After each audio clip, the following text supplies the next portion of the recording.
มีน้ำมุกน้ำใจส่งกับข้าวกับน้ำมาให้ทัศนวนพี่น้องเอ้ยนี่เนาะกล่องยังบ่ได้แกะเลยพี่น้องเอ้ยเนาะไม่เนาะก็ยังบ่ได้เบิ่งเนาะว่าข้างในมันมีหยังเนาะพี่น้องเนาะกระต่ายก็ตัวนี้เนาะเป็นยาตัวนี้แล้วก็ยาตัวนี้2แผงเนาะประมาณหลายอย่างเนาะผลกวดมานี่นะก็เลยสรุปแล้วเนาะพี่น้องเนาะผลตรวจก็ออกมาให้เห็นชัดเจนปลาลงบนสุกุสุคนเนาะมันแบบว้าวไปแล้วมันก็ตำใจนะเนาะแบบจากใดแบบเข้าโตคนเดียวนะคิดแบบมันแบบจังเนี่ยไรเนาะมันเพิ่นถามมาแต่เฮากับตำใจนะเนาะ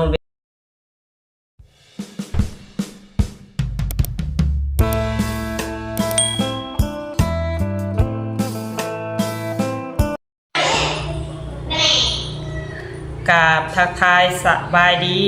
บ่มีพี่น้อง FC ปลาดุงเวอร์สุขคนก็ยินดีต้อนรับเข้าสู่เซาสนวนคือเก่าคือเดิมเนาะพี่น้องเนาะพี่น้องเอ้ยมาฮอดมาเฮือนฮอดเฮือนฮอดซ่านที่เรียบร้อยแล้วเนาะทักสนวนก็นี่ละสิมาเว้าเกี่ยวกับสุขภาพร่างกายเนาะพี่น้องเนาะ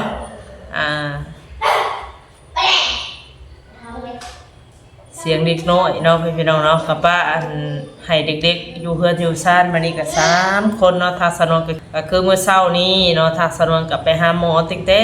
9 โมงเนาะพี่น้องเนาะ9 โมงกว่าๆนี่ล่ะก็เป็นห้องหมอซีโนเนาะห้องหมอทหารเฮาเองเนี่ยพี่น้องเอ้ย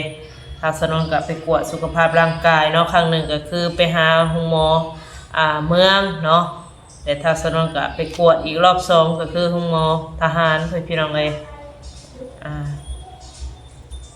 ก็บ่คิดบ่ผ่านเนาะว่าตัวเองสิเป็นแบบนี้พี่น้องเอ้ยเพิ่นฮู้ผลตรวจออกมาแล้วก็ตกใจเนาะบ่คิดบ่ผ่านว่าตัวเองสิเป็นแบบนี้นะแต่เมื่อเช้านี้ก็ไปตรวจแต่9 โมงเนาะทางแพทย์ทางหมอเพิ่นก็ได้ว่าให้ทัศนวนรอผลตรวจประมาณอยู่12 โมงจังมาเอาว่าซั่นเนาะก็เลยมาหับทางน้องใบเตยเนาะไปเฮ็ดเวียกเฮ็ดงานทางสนวนกาเฮ็ดจังไรรู้ตนเพิ่นพี่น้องเอ้ยก็เลยหาเวียกหางานให้เพิ่นแต่เมื่อวานนี้เนาะมื้อนี้ก็เลยไปส่งทางเพิ่นขี่รถมาเนาะมาฮอดสิเข้ามาบ้านทางสนวนพี่ละครึ่งต่อครึ่งหลังจากหันก็กินข้าวโพดข้าวเปียกได้ทางสนวนก็กลับไปหาหมอคือเก่าเนาะพี่น้องเนาะก็เลยเพิ่นก็เล่าเหตุการณ์ให้ฟังแล้วก็โอ้ตกใจพี่น้องเอ้ยเนาะถ้าสนองก็ได้มาสรุปเนาะการใช้จ่ายพี่น้องเอ้ยอันนี้ก็โอ้ยเนาะสะทุกสะการเนาะเป็นอ้ายทั้ง2คนเพิ่นซอยเข้ามาพี่น้องเอ้ยถ้าสนองก็ได้เดี๋ยวมานี่เนาะผลตรวจออกมาเนาะเป็นเหตุยาทานั่งเนาะนี่ถ้าสนวนเป็นมานี่ก็ในระยะหนึ่งแล้วเนาะก็ในระยะ1 เดือนบ่สั้นๆเนาะใกล้สิฮอด1 เดือนบ่กี่มื้อก็ฮอด1 เดือนพี่น้องเอ้ยไปกวดตั้งแต่วันที่8เนาะไปกวดตัวเองแบบว่าผิดปกติตั้งแต่เป็นลมวูบแล้วก็เป็นอีกจังไรเนาะเขาเอิ้นว่าศกว่าได้ว่าแนวไรเนาะประมาณนี้แหละเพราะว่าทางสนวนแบบบ่ฮู้ตัวยังเลยนะมันแบบตึ๊บมาบัดเดียวเลยก็เป็นลมกลางทางเลยเนาะแล้วก็คือว่าแหละไล่ทางสะมุกเพิ่นนวดคั่นเอาพี่น้องเอ้ยกระทายาหล่อยาลมเนี่ยแต่กระทางสนวนกับโปะน้ำใส่เนาะแล้วก็มีเหือมีแห้งขึ้นมาพี่น้องเอ้ยแล้วก็มาเป็นอีกรอบ2บาทนี่เนาะเป็นมาเรื่อยๆเนาะบัดเวลามันขึ้นก็ขึ้นนักเนาะนักแบบกินยาบ่ลงเลยเนาะยาปลายาแก้ปวดกินบ่ลงเลยเนาะแบบปวดแห้งเนาะปวดแบบปวดทรมานว่าสั้นๆเนาะหัวนี่โอ้คือมันสิระเบิดพี่น้องเอ้ยแต่ทีนี้ก็สร้างสนวนก็เลยคิดว่าไปหาหมอเนาะเพิ่นก็บอกทางสนวนมาแล้วเนาะอยู่หมอเมืองก็ว่าเป็นเลือดเหนียวเนาะผลตรวจออกมาก็เป็นเลือดเหนียวก็กินหืดยาท่านั่งก็คือมิดอิ่ม10เนาะพี่น้องเนาะแล้วก็กลับมาอีกรอบ2 ก็เจ็บมาเนาะเจ็บมาเรื่อยๆคือว่าทุกมื้อเนาะที่ว่าทางสนวนออกไปทำคลิปเนาะก็เป็นได้พี่น้องเอ้ยแต่ว่าทางสนวนนี่ใจสู้แล้วก็อดทนเนาะบ่แม่นพอรับพอดีบ่นักบ่หนาแม่นบ่อยู่นิ่งเนาะแบบใจสู้ไปต่อเรื่อยๆเนาะถ้าบ่เป็นก็เป็นแบบนักจนว่าเอาตัวชีวิตตัวเองบ่รอดเท่าใดจึงสามารถไปหาหมอได้เนาะใจแบบนี้พอกินแล้วก็อยู่เรือเทือถะอยู่พอสู้ก็สู้ไปพออดก็อดไปเป็นแบบนี้เนาะก็อ้ายเพิ่นก็มีน้ำมกน้ำใจเพิ่นก็ว่าเห็นคลิปทางสนวนเนาะเว้าเกี่ยวกับสุขภาพร่างกายนี่ล่ะเพิ่นก็เลยทางสนวนก็เลยตั้งมกตั้งใจไปมื้อนี้เนาะพี่น้องเนาะผลตรวจที่เพิ่นตรวจมาเนาะพี่น้องเองเนาะก็มีหลายอย่างเนาะ1ใบ2ใบ3เนาะสี่ทั้งใบยานี่เนาะนี่ใบยายาวเหยียดเลยใบยาเนาะนี่เป็นตัวผลตรวจเนาะนี่แหละพี่น้องเลยแต่ทางสนวนกะไปคนเดียวเนาะไปคนเดียวไปกวดเลือดเนาะแล้วก็มีกวดภายในนี่แบบกวดในเลือดนั่นแหละเพิ่นก็ดูดเอาแต่เลือดอย่างเดียวแต่ว่าเพิ่นว่าสามารถแบบกวดตับปอดหรือว่าหมักไข่ดอกไข่ลังเนาะเครื่องในภายในเฮาเนาะว่าเฮาเป็นหยังแล้วก็กวดสารเคมีว่าถ้าสนวนนี่ติดสารเคมีบ่เนาะเพราะว่าเจ็บหัวเจ็บแบบทุเราพี่น้องแบบอยู่ยากไปยากประมาณนี้แหละเฮ็ดหยังก็บ่ม่วนในตนในโตเนาะแต่ว่าทางสนวนก็ไปตลอดไปบ่มีหยุดมีหย่อนคือว่าหั่นล่ะเนาะสู้เพิ่นก็กวดไข้เนาะแล้วก็เพิ่นก็ย่านทางสนวนน่ะไข้เลือดออกเนาะประมาณหลายอย่างเนาะเพิ่นกวดมานี่น่ะ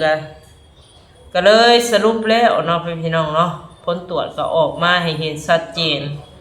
ทางสนวนก็บ่น่าเชื่อคือว่าหั่นล่ะผลตรวจที่ว่าทางสนวนเป็นเนาะก็คือไขมันอุดตันเส้นเลือดพี่น้องเอ้ยเนาะเพิ่นก็เลยว่าไขมันบ่หลายปานใดว่าซั่นทั้งก็เลื่อมเนาะแบบเลื่อมอุดตันเส้นเลือดประมาณนี้แหละก็เลยทำให้ปวดหัวแล้วก็แบบนักหัวเนาะเพิ่นก็เลยว่าโอ้ยระมัดระวังเด้อไปนี่ไปหั่นว่าซั่นเนาะอันตรายเพิ่นว่าแต่นี่ก็ยังบ่นักปานใดเพิ่นก็เลยว่าจังซี่แหละแต่ว่ามันหังก็เลื่อมเนาะถ้าบ้านเพิ่นก็เลยจัดแต่งว่าถามทางสนวนว่าสิ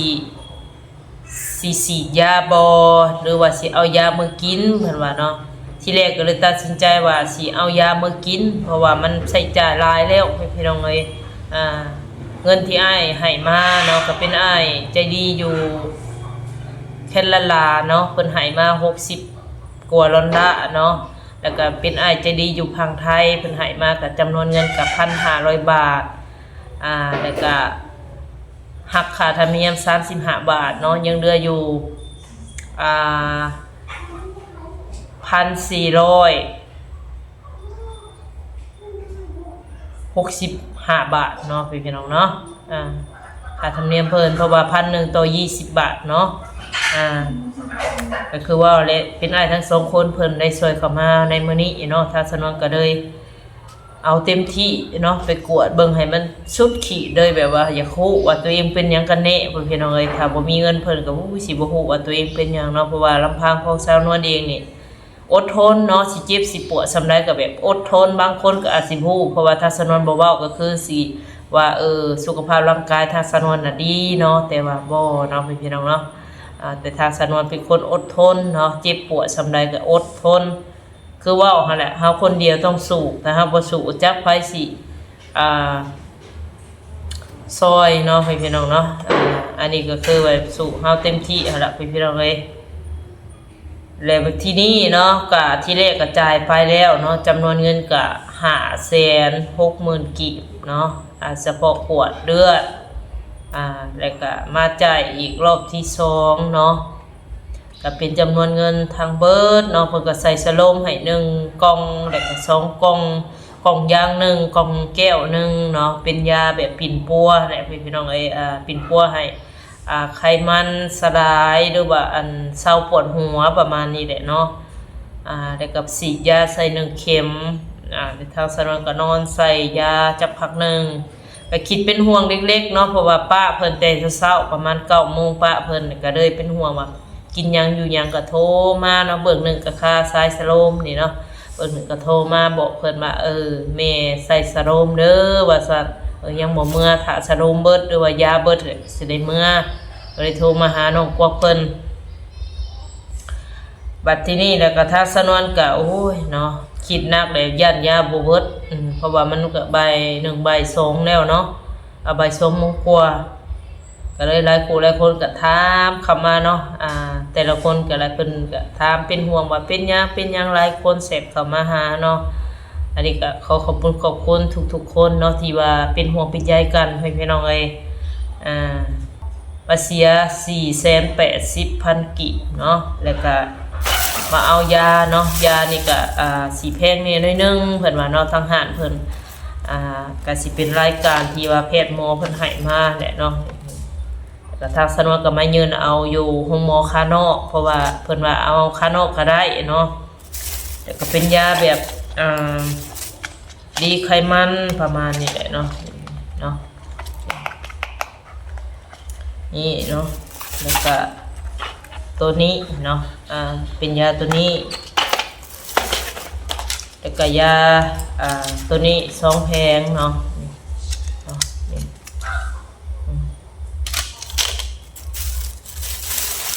แต่ตัวนี้ก็2 เส้นกันนี่เนาะ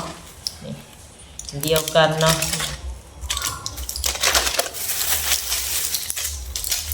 แล้วก็ยานี่เนาะแล้วก็นี่พี่น้องเลยเดี๋ยวนี้เราจะจดรายการให้เบิดแล้วเนาะมาไว้กินหลายพอสมควรพี่น้องไอ้พวกเป็นจำนวนเงินนี่500 บาทเนาะ500 บาททอนมาอยู่20,000 กิพี่น้องไอ้ตกอยู่320,000 กิเนาะแล้วก็เสียค่าเข็ม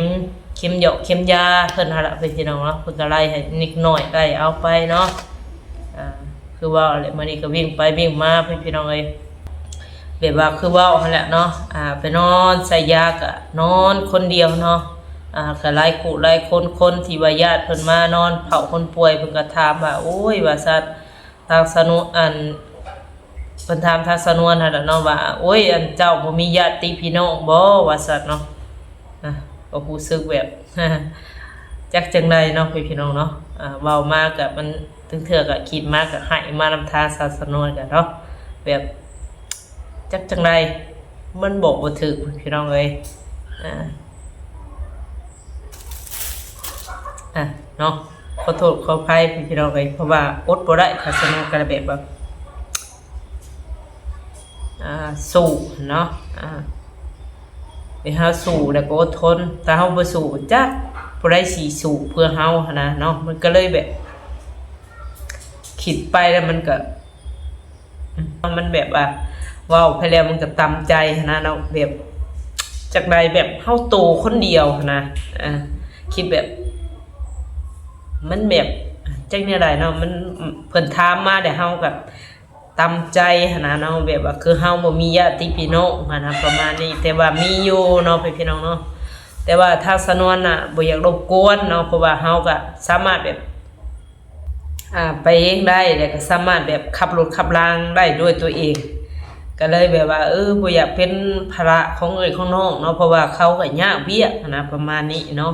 อยู่ให้อยู่นาจังซี่นะสิมาแบบแบบว่าคือเฮาน่ะขี่โรคขี่ภัยคือว่าเป็นพยาธิโรคากระคาโรนะก็เลยแบบว่าแบบเฮาสามารถแบบขี่รถไปได้ก็ไปเองประมาณนี้นะทางสนวนสิคิดแบบนี้บ่อยากให้เป็นภาระของไผประมาณนี้เนาะแต่ว่ามีอยู่แต่เพิ่นก็แบบว่าเฮาเห็นเฮานอนใส่ยานะแบบคนเดียวนะเพิ่นก็เลยว่าแบบย่านไปน้ำถอน้ำทางเนาะมันย่านแบบผืดยาทานังเข้าห่างกายแล้วอย่าเป็นลมเป็นหยังระหว่างเดินทางกลับบ้านประมาณนี้แหละเนาะแพทย์หมอเพิ่นก็ถามแบบมาคนเดียวบ่เจ้าจังซี่จังซั่นเนาะ แต่ไรมาพ่อพี่น้องทางสนวนก็เป็นคนแบบนี้เนาะบ่แบบส่วนร้ายก็บ่อยากให้มีเป็นภาระของเอ้ยกะน้องหั่นแหละเขาก็ค่าเวียกค่างานของเขาเนาะมีแต่ว่าโทรมาหาลูกหั่นแหละยันเขาคะนิ่งเฮานะเพราะว่าไปแต่9 โมงเนาะพาดต้นฮอดบ่าย2 โมง3 โมงยังบ่กลับประมาณนี้ก็เลยโทรบอกเขาพี่น้องเอ้ยโทรบอกเขาอันนี้แหละพี่น้องเอ้ยสาเหตุเนาะของคนเฮาแบบใจสู่ไปเรื่อยๆเนาะคือสิประมาณนี้แหละก็เลยแบบรู้สึกแบบคิดมาน่ะมันตำใจทุกสิ่งทุกอย่างก็เลยแบบ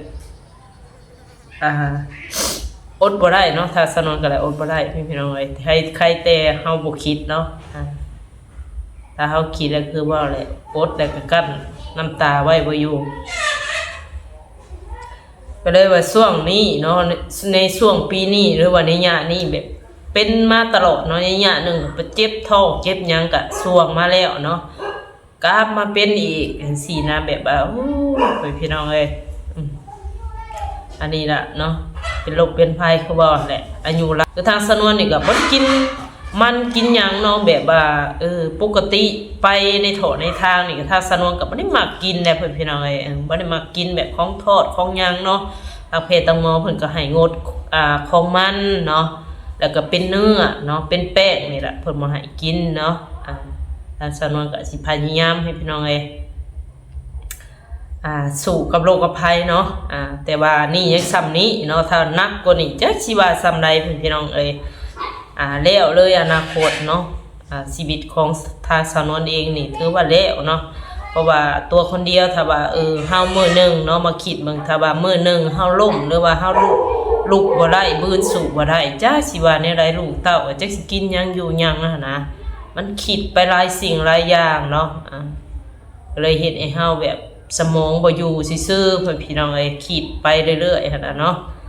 เนาะก็สิประมาณนี้ล่ะเพิ่นพี่น้องเอ้ยก็มาเล่าเหตุการณ์เนาะเป็นโรคเป็นภัยเนาะเพิ่นพี่น้องเนาะก็เว้าเรื่องสุขภาพร่างกายของทางสนวนแล้วเพิ่นพี่น้องเอ้ยก็มีทางอ้ายใจดีพังไทยเนาะเพิ่นมีน้ำมุกน้ำใจส่งกับข้าวกับน้ำมาให้ทางสนวนเพิ่นพี่น้องเอ้ยนี่เนาะกล่องยังบ่ได้แกะเลยเพิ่นพี่น้องเอ้ยเนาะใหม่ๆเนาะก็ยังบ่ได้เบิ่งเนาะว่าข้างในมันมีหยังเนาะพี่น้องเนาะก็ตามที่เพิ่นให้นำมาเนาะตอนก่อนเพิ่นสิส่งเครื่องมาให้ทางสนวนก็เพิ่นก็ว่าในกล่องนี้ก็เป็นของกินของอยู่ล่ะพี่น้องเอ้ยจังไดมาดูนำกันเนาะพี่น้องเนาะว่าข้างในคือหยังแต่ก็ลายมือแล้วเนาะที่ว่าทางอ้ายเพิ่นส่งมาเนาะเพิ่นก็คอยติดตามแต่ก็แบบถามเรื่อยๆเนาะว่าฮอดใส่แล้วเพิ่นก็ยันของกินของอยู่บูดเสียล่ะพี่น้องเอ้ยเนาะก็เลยมื้อนี้ก็ทางสนวนก็มีโอกาสเนาะไปหาหมอก็เลยเสร็จหาทางมีไซต์ขนส่งเพิ่นเนาะเพิ่นก็ได้เสนอด้วยว่าแนะนำมาว่าฮอดแล้วว่าซั่นอยู่บ้านพี่เหนือเด้อว่าซั่นเนาะมีไซต์สาขาพี่เหนือพี่น้องเอ้ยก็เลยทางสนวนก็ออกมาเตะหมอเนาะก็เลยมาหับเครื่องก็เลยเข้ามาบ้านนี่แหละพี่น้องเอ้ยจังไรก็บ่เว้าลายใหญ่กันห่างเนาะทางสนวนก็สิแกะเบิ่งก่อนพี่น้องเอ้ยเนาะแต่ก็ค่าทำเนาะทำเนียมเนาะ45,000เนาะ45,000แต่ว่าทางสนวนก็บ่ได้เสียเนาะเพราะว่าสิเป็นทางอ้ายเพิ่นเสียมาแล้วประมาณนี้แหละพี่น้องเอ้ยจังไรก็มาแกะเบิ่งเนาะว่าข้างในมีหยังพี่น้องเอ้ยกล่องน้อยๆเนาะเป็นตาหักตาแพงพี่น้องนี่สมุดตะมิปกติสกอตเทปคักบ่คักเนาะมีดเข้าเลยบัดนี้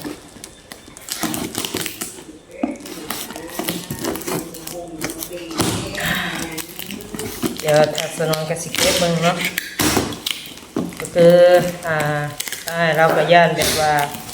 ของเสียเนาะแบบว่าทานมาตลอดเพิ่นก็ได้ผู้คนชมเนาะ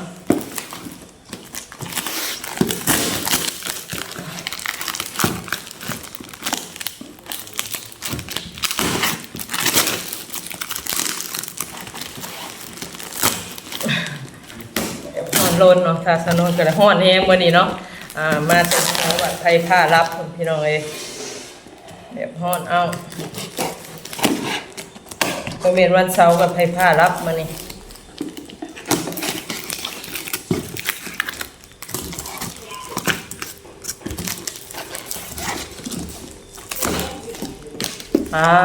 ปุ่นนะเนาะเพิ่นปิดเรียบร้อยสนิทถอยชิน้องเลยเนาะก็ถือว่าเครื่องคองฮอดเด้อเนาะทางอ้ายเพิ่นเนาะใครเห็นคลิปนี้ก็ตัวแหละได้รับแล้วเนาะเนาะข้างในเนาะพี่น้องเนาะอันนี้ก็คือเป็นปลาหมึกเนาะปลาหมึกเสร็จเนาะพี่น้องเนาะนี่ปลาหมึกเส้นแล้วก็อีหยังเป็นเสียงบ่อีหยังทางสนองกับบุเนาะกับบุเคยกินพี่น้องเลยแล้วก็เป็นปลาเนาะพี่น้องเนาะปลาทะเลเนาะก็คือปลาปลาหวานหรือว่าปลาอีหยังนี่เนาะเป็นปลาทูหวานบ่ในไรเนาะพี่น้องเนาะอันนี้ก็ทางสนองกับบุเคยกินเนาะพี่น้องเนาะก็คือ4อย่างเนาะทางไงเพิ่นส่งมาก็สิประมาณนี้ละพี่น้องเอ้ยก็มีอยู่ของกินของอยู่4อย่างเนาะเป็นปลาหมึกโตแล้วก็ปลาหมึกเสร็จเนาะพี่น้องเนาะแล้วก็ปลาทู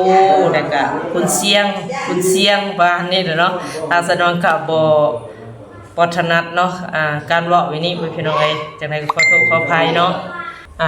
ถ้าว่าตัวลำพังของทางสาวนวลเองนี่คือสีบ่ฮู้คนตรวจเนาะ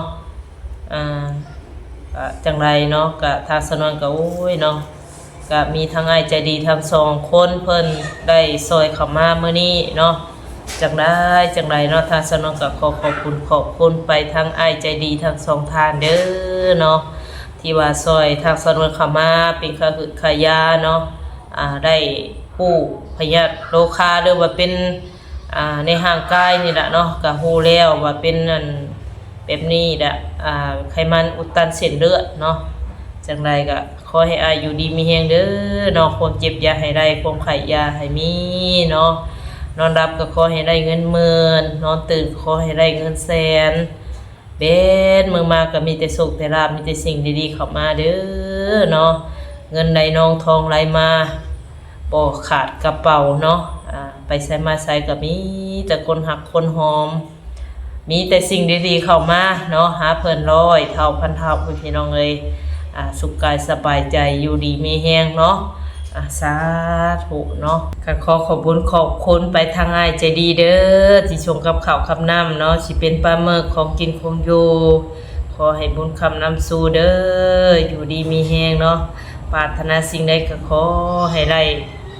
ส่งความปรารถนาได้ตั้งใจเด้อเนาะสิเฮ็ดหยังก็ขอให้สำเร็จสิ่งนั้นเฮ็ดเวียกเฮ็ดงานธุรกิจการค้าการขาย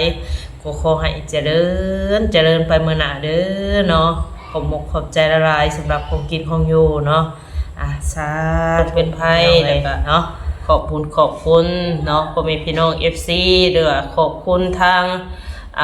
YouTube เนาะที่ว่าเพิ่นเปิดช่องทางให้ทางเฮาได้ทำคลิปแล้วก็เผยแพร่แล้วก็ได้ฮู้จักหลายๆคนเนาะก็ขอบคุณทุกท่านเนาะที่ว่าซอยเดือทางสาวนวลเข้ามาเนาะสิเป็นทางผู้รักผู้ใหญ่เปิดสุคนที่เพิ่นเคยเข้ามาหาทางสาวนวลหั่นล่ะเนาะจังใดก็ขอให้บุญคำนำสู่ทั้งเพิ่นเด้ออยู่ดีมีแฮงเนาะถ้าเพิ่นเห็นคลิปนี้แล้วก็หายเจ็บหายไข้หายล้มหายป่วยเนาะพี่น้องเนาะอย่าเป็นโรคเป็นภัยคือทางสาวนวลเนาะขอให้สุขภาพร่างกายแข็งแรงเนาะพี่น้องเนาะโดยจังใดคลิปนี้ก็สิประมาณนี้เด้อพ่อแม่พี่น้องเอ้ยเนาะบ่ผิดบ่ถือผิดพลาดกันใดก็ขอโทษขออภัยพ่อแม่พี่น้องปาดงบ่สุคนสำหรับคลิปนี้ไปเลยเด้อเนาะขอกล่าวคำว่าสบายดี